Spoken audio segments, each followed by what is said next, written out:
ভুল থেকেই শিক্ষা, দোলনা থেকে কবর পর্যন্ত মানুষের শিক্ষা গ্রহণ করাই লাগবে। শিক্ষার কোনো শেষ নেই।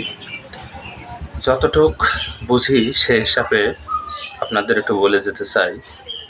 সহজ পথে যারাই ইনকাম করতে যাবে সে পথটা তার জন্য তত বিপজ্জনক হয়ে যাবে। পরিশ্রম করে যারা অর্থ আয় করে সে অর্থ ফুরিয়ে যেতেও সময় লাগে। এজন্য আপনাকে কোনো সময় কোনো সহজ কাজ যার মাধ্যমে যে ইনকাম করবেন এই আশায় দীর্ঘ সময় কোনো সময় নষ্ট করবেন না।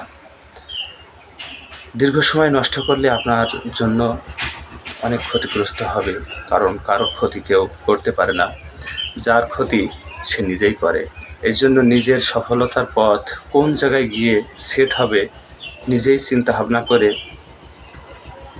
তোমার নিজেকেই সফলতা অর্জন করতে হবে।